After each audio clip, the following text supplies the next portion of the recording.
Tá, boa noite. Já está sendo compartilhado aí, né? Direitinho. Fazendo uma breve apresentação para quem não me conhece, né? Meu nome é Regina Harumi. Eu sou formada em medicina veterinária, eu tenho mestrado em ciências da religião pela Universidade Metodista de São Paulo. Eu faço teologia na Universidade Católica Dom Bosco. E eu também sou aluna do Instituto Thomasiano, aqui com o pessoal. Bom, deixa eu me entender aqui com os botões. Aqui, entendi. Bom, nesse seminário eu vou falar sobre o que me impactou, né, no que a gente estudou aqui no Instituto, né, a respeito da Suma Teológica. A gente viu no final de semana sobre a questão 2, que diz respeito à existência de Deus. Mas antes de falar sobre a questão 2 em particular, eu não posso deixar de falar e de expor sobre o impacto que a Suma Teológica, de forma geral, me trouxe. Eu estou estudando há alguns anos sobre São Tomás de Aquino e Suma Teológica com o professor Plínio aqui, né? E desde o início a estrutura dessa obra me chamou bastante atenção e me deixa fascinada até hoje pela organização que ela tem dentro da lógica e da razão, né? Deixa eu colocar aqui. Então, é como se o São Tomás de Aquino, por meio do texto, né, ele conduzisse a gente para chegar às respostas. E essas respostas são dadas para as mais diversas perguntas que a gente acaba fazendo, né, durante a vida com relação a Deus, a angústia existencial, sobre o ser humano e relação a Cristo, etc. Então, a organização em si da Suma Teológica, ela é um dos pontos que mais me chama a atenção e é o que eu vou expor aqui para vocês sobre essa organização textual. Bom, apesar que muitos aqui já estão super acostumados com a estrutura, eu coloquei aqui mais para a gente relembrar. Então, Então, a Suma ela é dividida em 3 partes. E só para lembrar que a editora Loyola que a gente está usando, se não me engano, tem 9 livros, e não é isso que é falado sobre a questão de partes aqui, né? 3 partes, questões, artigos, objeção e resposta. Então, com relação às partes, são 3 partes que são relacionadas a temas, né? Então, a primeira parte, ela vai voltar a falar sobre Deus e a criação. A segunda parte vai estar mais relacionada à vida humana, a parte da questão moral e etc. E a terceira parte sobre o Cristo e sacramentos. Só para lembrar que São Tomás de Aquino ele não finalizou a terceira parte, porque ele veio a falecer, né? Então, a Suma ela é considerada uma obra inacabada. Então, com relação às questões, a gente tem 512 questões, que na verdade não são perguntas, as perguntas que são formuladas, né, na Suma são relacionadas aos temas específicos que aí sim vão levantar essas perguntas. Então,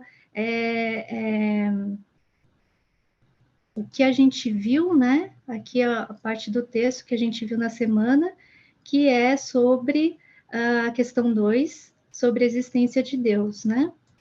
Então, esse tema vai gerar, então, o tema aqui, ó, existência de Deus, que a gente viu, e ele que vai gerar, o número de perguntas gerarão a mesma quantidade de artigos. Então, dentro da questão, a gente vai ter as perguntas que são formuladas, que no caso aqui da questão 2, a gente tem 3 perguntas. Deixa eu aumentar, que eu também não estou enxergando. Vamos colocar aqui. Né, tá aqui. E aí a gente tem Existência de Deus é evidente por si mesma. 2, pode-se demonstrá-la. 3, será que Deus existe? A gente chegou a ver essas duas primeiras, né? Então, a gente vê aqui que ela se torna um artigo. Então, com relação ao artigo, cada pergunta vai se tornar um artigo. Então, a gente viu aqui o artigo 1, a pergunta primeira, a existência de Deus é evidente por si mesma? E depois a gente viu o artigo 2, que é possível a demonstração, a existência, demonstrar, né, a existência de Deus. Aqui é importante a gente ver que são, então, a gente tem a pergunta, essa pergunta vai gerar uma proposição, e essa proposição, ela pode ser tanto afirmativa, como a gente vê aqui, né, no artigo 1, né, sobre que ele coloca como existência de Deus é evidente. E essa proposição também pode ser negativa, como a gente viu no artigo 2, que fala que parece que não é possível demonstrar a existência de Deus. Então, aqui, as respostas que fundamentam a proposição inicial são numeradas.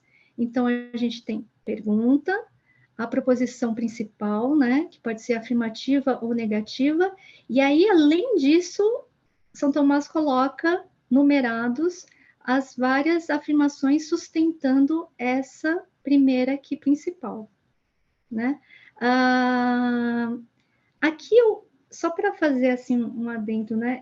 Eu acho muito interessante porque São Tomás de Aquino ele coloca todas as possíveis argumentações que vão fundamentar essa proposição principal aqui, né?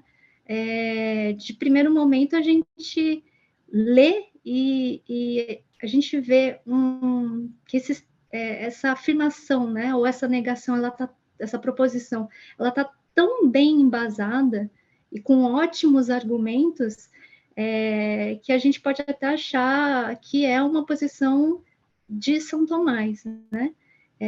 De Aquino. E, na verdade, depois a gente vai perceber que elas são todas refutadas, como a gente vai ver na próxima parte. Só fazendo mais um adendo, para falar sobre a minha questão de experiência, de impacto pessoal, em relação ao que a gente estudou desse final de semana, foi por meio desses dois argumentos, né, que a gente viu, né, sobre Deus é evidente, que Deus não é demonstrável, que eu me deparei com as proposições que me afastaram por muito tempo no passado da tentativa de entender e também fazer parte da religiosidade cristã. Por quê? Porque eu não me sentia acolhida por nenhum chamado de fé. Eu não via Deus evidente nas coisas, e então eu acostumava a ouvir isso de outras pessoas e tomava como uma verdade dentro do pensamento cristão, e por isso eu me sentia não acolhida, eu sentia fora desse tipo de pensamento, né?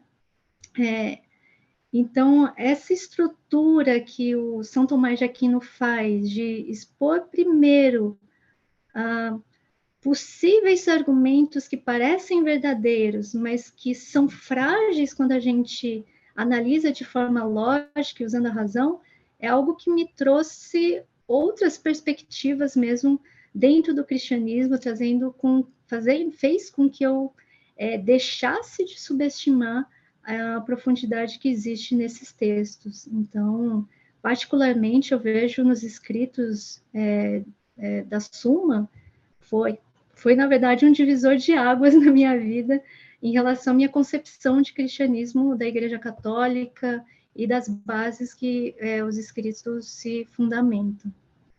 Então, voltando aqui, então, lá na objeção, pulando aqui, a gente vê, né, normalmente ele é sinalizado por esse sed contra, não sei como que pronuncia, mas significa do latim em sentido contrário, que é aí que a gente vê que São Tomás vai começar a refutar aquilo que foi levantado como afirmação.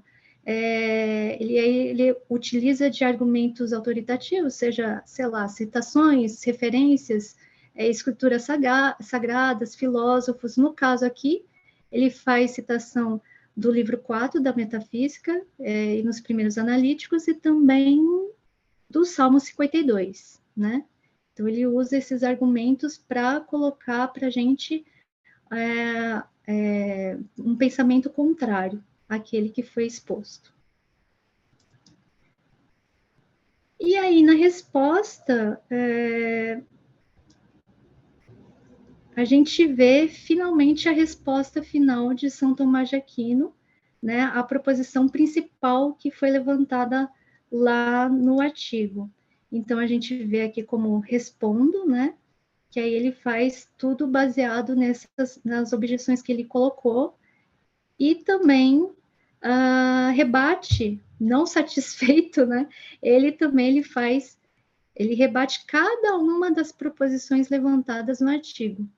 Então, ele fala quanto a primeira, tal, quanto a segunda, então todas aquelas afirmações que sustentam a proposição inicial são refutadas e rebatidas aqui com a finalização na resposta. Então, essa estrutura usada por São Tomás de Aquino de questões, artigos, objeção e resposta, né, e resposta de cada uma das proposições, né, na verdade, pelo que eu vi, assim, era um estilo escolástico da filosofia e da teologia medieval na época. Mas o que diferencia São Tomás de Aquino é que ele inovou trazendo essa organização com a aplicação de lógica nos argumentos e essa minúcia de fundamentar a razão, na razão as objeções que cada proposição que é levantada naquela época também, né? Então, isso faz com que a Suma Teológica seja uma obra totalmente diferenciada, porque a partir dessa estrutura, São Tomás de Aquino consegue sistematizar aí o pensamento cristão e fazer essa comunicação entre fé e razão. Aí, por fim, aí eu entro na questão sobre o que mais me chamou a atenção, né, na aula que a gente teve.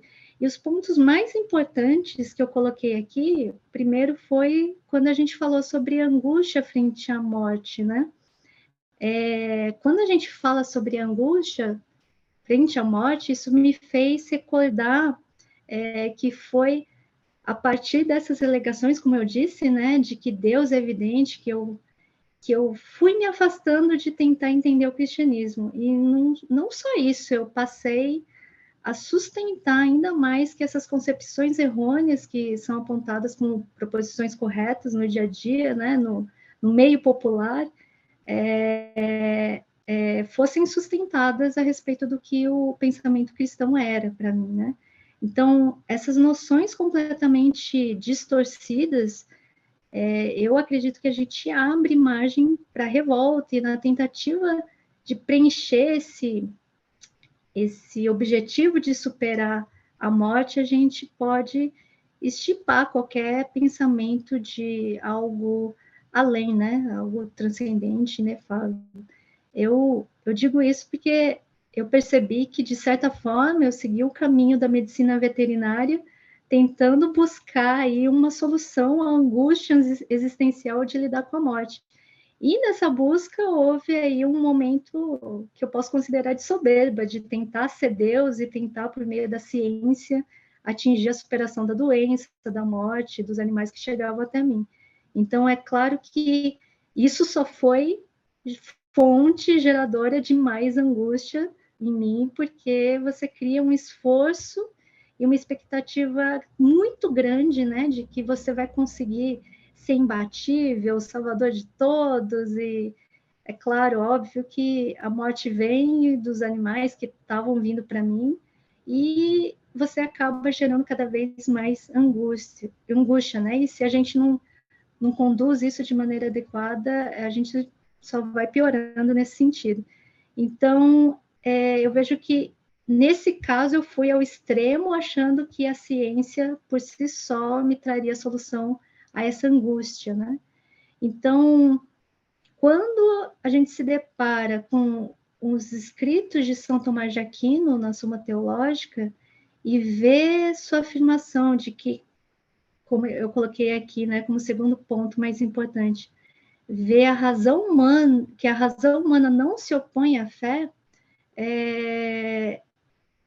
a gente acaba, pelo menos eu, né, dilui aqueles preconceitos que a gente carrega e muitas vezes a gente acaba reforçando cada vez mais, sem dar o devido crédito à riqueza de conhecimento, à profundidade que há por trás desses escritos dos pensadores escolásticos como São Tomás de Aquino. Então, esses foram os pontos assim que me chamaram muita atenção e me tocaram para questões que eu fui escolhendo e que gerava esse pensamento de concepções totalmente deturpadas sobre o pensamento cristão.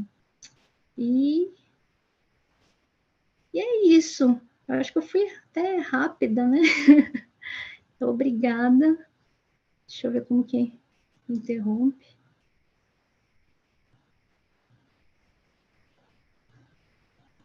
Muito obrigada, Harumi, foi ótima a sua apresentação.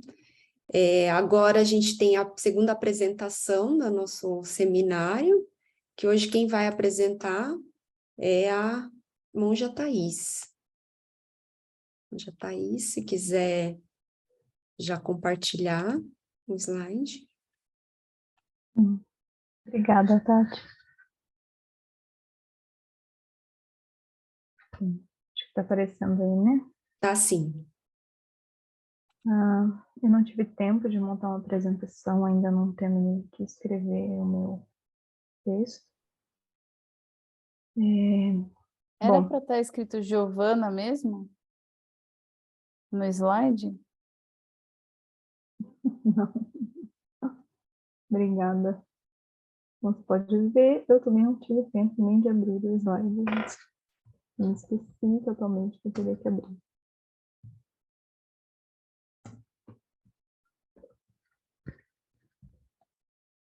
Pronto. Bom, então meu nome é Thais, eu sou formada, minha graduação, minha formação de base é em Ciências Biológicas, né, e eu comecei a estudar aqui na associação, primeiro pela filosofia budista, agora comecei a estudar a parte cristã no Thomasiano, há pouco tempo, mais recentemente, poucos anos. Eu estou iniciando um mestrado na área de ciências das religiões e faço teologia no Dom Bosco também, assim como a Harumi. Então, a respeito do artigo que a gente viu, né, da segunda questão sobre a existência de Deus, teve alguns pontos que eu fiquei bem animada em pensar sobre, porque antes de eu começar os estudos aqui, tinha alguns pontos, né, o Harumi estava falando, eu estava falando, nossa, realmente para mim isso era muito presente. Tinha alguns pontos que me incomodavam bastante, né, o que é Deus? Deus é isso, é aquilo, e ele é assim, e ele age assim, e a pessoa toma aquilo como, e eu ouvi aquilo, e eu não entendi o que era. Tá, mas por que assim? Alguém explica, não, essa é a verdade, toma sobre a sua cabeça e aceita, porque é assim, e pronto. É o conhecimento popular que eu tinha. Aí aquilo me revoltava, porque eu não entendia, por que eu tenho que aceitar que é assim, não faz sentido, eu não entendo. E aquilo me afastou de estudar, de qualquer coisa, porque eu não entendia e o conhecimento popular, eu entendia que eu tinha que aceitar e pronto. E não podia questionar aquilo. Né? E aí é todas aquelas coisas, né? A pessoa usa como ela quer, porque Deus é assim, porque ele age assim, e você conhece, obviamente você conhece, sabe o que é Aí você vai e fala para as outras pessoas o que elas precisam fazer e etc. Então, isso me revoltava muito. E aí, estudando, né, especialmente, eu vi um pouco isso também em outros momentos, mas ontem não, no trecho que a gente viu, ele fala especificamente sobre se o conhecimento de Deus é evidente. E outro ponto uma coisa é você conhecer, ter o conhecimento da existência de Deus. Outra coisa é você conhecer Deus diretamente. É outra coisa que eu acho muito, muito interessante. Então, o primeiro ponto é a respeito da ser evidente por si. Então, né, o texto traz um monte de argumento, mas é interessante que aí São Tomás defende que não é evidente por si. A gente tem algumas ideias, né, de que tem um bem, né, talvez acho que a nossa base mesmo cristã deve estar aí, de que tem uma coisa que, a biologia também, assim, uma coisa que é o topo, que é, você tem uma progressão do ruim para o bom, assim, e aí se tem um ruim aqui, você tem que ter um melhor. Então, se você tem sofrimento, você tem que ter uma coisa que você está mais próximo da felicidade. E aí tem essa questão da angústia, né, que a Harumi citou, que, lógico, tem gente que não vê muito isso, ou se não vê, ou finge que não está vendo, mas pelo menos para mim, eu sinto, né, eu senti um pouco essa coisa que, qual é o sentido, né, dessas coisas que tudo vai se perder depois, né, aquelas coisas que a gente julga como felicidade, e aí elas mudam, elas passam, e tudo vai mudando e vaza entre os seus dedos, e aí você fica meio que procurando um sentido, né? Então tem essas coisas, né, do lado filosófico, né, da busca, essa angústia, que ele cita a questão do homem naturalmente buscar a Deus. Mas no caso, eu acho que tem, sim, essa busca, né? Naturalmente as pessoas querem felicidade, e naturalmente elas procuram e gostam de coisas que permaneçam, ou coisas que estão ligadas ao que a gente entende como verdade, porque ela fique, e talvez esteja ligado com a questão da nossa finitude, da morte. Mas isso não quer dizer diretamente que é porque você busca, então Deus é evidente. Não, parece que você tem uma direção, mas o que é aquilo? Você tem um indicativo, mas o que é? Então, uma coisa que eu achei muito interessante foi essa questão de que Deus não é evidente. Então, você tem todas essas coisas que direcionam, mas que não necessariamente vai falar, é Deus. Outras pessoas de outras religiões, de outras regiões, de outros contextos, vão chamar de outras coisas. Então, e aí ele fala que é preciso, então, a revelação. Então, precisa da revelação para que a pessoa tenha fé, e que ainda assim é uma fé que ela também precisa ser desenvolvida. Esse é outro ponto que eu acho muito legal, voltando à minha angústia de que é assim, não, mas o que é? Tem que fazer sentido. Então, Santo Tomás traz a questão do intelecto humano. Lógico que o intelecto humano, ele está limitado à nossa condição humana de conhecer as coisas que passam, que mudam, e a gente tem o nosso limite de conhecimento, que é aqui dentro de tudo que muda, e se você está procurando por algo que está fora disso, que é impermanente, que é permanente, que é imutável, você tem uma ideia daquilo, mas conhecer aquilo diretamente. Mas, ainda assim, usar a nossa capacidade intelectiva e as ferramentas que a gente tem, como a ciência e etc., para buscar por essa verdade, porque mesmo que ela seja algo fora, tem coisas aqui na forma que a gente conhece, vive, existe, que parecem apontar para alguma direção. Então, usar isso para tentar buscar por essa verdade é muito interessante, que aí ele coloca que é uma coisa que você, eu entendo que é uma coisa que você desenvolve a sua fé, não é uma fé ingênua. Alguém falou, eu acredito, e é isso, e eu tô seguro porque eu acredito. Pelo menos para mim, não funciona. É um estado de revolta absurdo. Eu fico muito brava. Mas aí, quando você começa a colocar as razões e aquilo vai se tornando mais sólido. Você vai tendo mais certeza daquilo, né? Ainda fé é arriscado, você não conhece Deus diretamente, mas você vai fortalecendo essa fé, vai deixando ela mais sólida. E aí, o segundo ponto é que então você tem a revelação, aí você tem a fé, e você tem todos esses indícios, então tem alguma coisa que criou. Você tem um Deus criador. Mas ele ainda assim não é a coisa em si.